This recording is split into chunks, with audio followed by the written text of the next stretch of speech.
हर हर महादेव। दोस्तों, महादेव की कृपा आपके घर परिवार पर सदा सर्वदा बनी रहे, इसी कामना के साथ सोमवार व्रत कथा यहाँ पे हम प्रारंभ करते हैं। तो जैसा कि किसी नगर में एक धनी व्यापारी रहता था। दूर दूर तक उसका व्यापार फैला हुआ था। नगर के सभी लोग उस व्यापारी का सम्मान करते थे। इतना सब कुछ संपन्न होने के बाद भी वह व्यापारी बहुत ही दुखी रहता था। उसका कोई पुत्र नहीं था। राजा को हमेशा यही चिंता सताए रहती थी कि उसके मृत्यु के पश्चात उसका उत्तराधिकारी कौन बनेगा। हमेशा वह परेशान रहता था और पुत्र प्राप्ति की इच्छा से व्यापारी प्रत्येक सोमवार भगवान शिव की पूजा किया करता था और शाम के समय में शिव मंदिर में जाकर शिव जी के सामने घी का दीपक जलाया करता था। उसकी भक्ति देखकर माँ पार्वती प्रसन्न हो गई और भगवान शिव से उस व्यापारी की मनोकामना पूर्ण करने का निवेदन करने लगी। तब भगवान शिव बोले, इस संसार में सबको उसके कर्म के अनुसार ही फल प्राप्त होता है। जो प्राणी जैसा कर्म करता है उसे वैसा ही फल प्राप्त होता है। शिवजी द्वारा समझाने के बावजूद माँ पार्वती नहीं मानी और उस व्यापारी की मनोकामना पूर्ति हेतु शिवजी से बार बार अनुरोध करने लगी।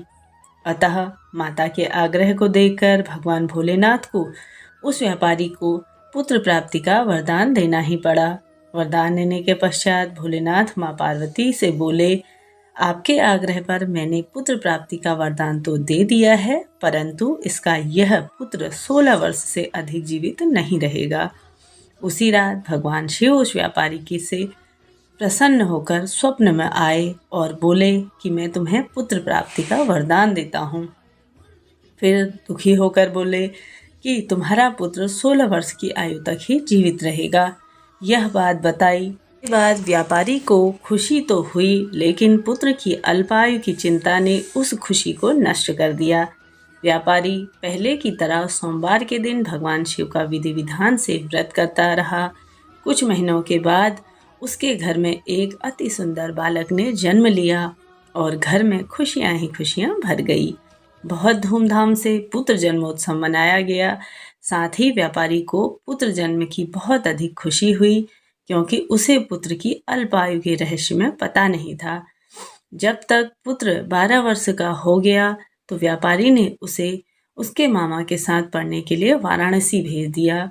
लड़का अपने मामा के साथ शिक्षा प्राप्ति के लिए वाराणसी जाने लगा। तब रास्ते में जहाँ भी मामा भांजे विश्राम हेतु करते थे, वहीं पर यज्ञ और ब्राह्मणों को भोजन कराने का भी माता पिता ने आदेश दिया था। लंबी यात्रा के बाद मामा भांजे एक नगर में पहुंचे।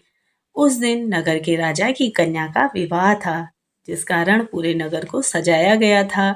निश्चय ही समय पर बारात आ गई, लेकिन वर का पिता अपने बेटे के एक आंख के काने होने के कारण बहुत ही चिंतित था। उसे भय था कि इस बात का पता किसी को ना चल जाए, वहीं राजा विवाह से इनकार ना कर दे। इसके बाद उसकी बदनामी होगी। जब वर के पिता ने व्यापारी के पुत्र को देखा तो उसके मस्तक पर एक विचार आया। उसने सोचा, क्यों न इस लड़के को दूल्हा बनाकर राजकुमारी से विवाह करा दूं। विवाह के बाद इसको धन देकर विदा कर दूंगा और राजकुमारी को अपने नगर को ले जाऊंगा। वर के पिता ने लड़के के मामा से इस संबंध में बात की तो मामा ने धन मिलने के लालच में वर के पिता की बात स्वीकार कर ली। लड़के को दूल्हे के वस्त्र पहनाए गए, राजकुमारी से विवाह कर दिया गया। बाद जब विवाह पूर्ण हो गया तब राजकुमारी से यह बात वह छुपा न सका और उसने कहा कि मेरा विवाह तो तुम्हारे साथ हुआ है। मैं तो वाराणसी जा रहा था पढ़ाई करने, लेकिन जिस प्रकार से नवयुवक की पत्नी बनना पड़ेगा वह तो एक आंख से काना है, और साथ ही जिससे तुम्हारा विवाह हुआ है वह तो वही है। तब राजकुमारी ने अपनी ओढ़नी पर लिखा हुआ पढ़ा तो उसने काने लड़के के साथ जाने से इनकार कर दिया। राजा को यह सब बातें पता लगी तो उसने राजकुमारी को महल में ही रखवा दिया और उधर बारात को वापस भेज दिया। उधर लड़का अपने मामा के साथ वाराणसी पहुंच गया और गुरुकुल में पढ़ना शुरू कर दिया। जब उसकी आयु 16 वर्ष की हुई तो उसने यज्ञ किया। यज्ञ की समाप्ति पर ब्राह्मणों को भोजन कराया और खूब अन्न वस्त्र दान दिए। रात को वह अपने शयन कक्ष में सो गया। शिव जी के वरदान के अनुसार शयन अवस्था में ही उसके प्राण पखेरु उड़ गए। सूर्योदय पर माता मृत भांजे को देखकर रोने पीटने लगा। आसपास के लोग भी एकत्रित हो गए, दुख प्रकट करने लगे। लड़के के मामा के रोने विलाप करने के स्वर समीप से गुजरते हुए भगवान शिव और माता पार्वती ने उनके विलाप भरे स्वर सुन लिए। माता पार्वती ने भगवान से कहा कि हे प्राणनाथ, मुझे किसी के रोने का स्वर सुनाई दे रहा है, आप इस व्यक्ति के कष्टों को दूर कर दीजिए। तब भगवान शिव ने माता पार्वती के साथ अदृश्य रूप में समीप जाकर देखा तो भोलेनाथ माता पार्वती से बोले कि यह तो वही व्यापारी का पुत्र है जिसे मैंने 16 वर्ष की आयु का वरदान दिया था। इसकी आयु पूरी हो गई है। तब माँ पार्वती ने फिर भगवान शिव से निवेदन किया कि उस बालक को जीवन दान देने का आग्रह किया। माता पार्वती के आग्रह पर भगवान शिव ने उस लड़के को जीवित होने का वरदान दिया और कुछ ही पल में वह जीवित होकर उठ बैठा और साथ ही शिक्षा प्राप्त करके लड़का मामा के साथ अपने नगर की ओर चल दिया। दोनों चलते हुए उसी नगर में पहुंचे जहां उसका विवाह हुआ था। उस नगर में भी यज्ञ का आयोजन किया। समीप से गुजरते हुए नगर के राजा ने यज्ञ का आयोजन देखा और उसने तुरंत ही लड़के और उसके मामा को पहचान लिया।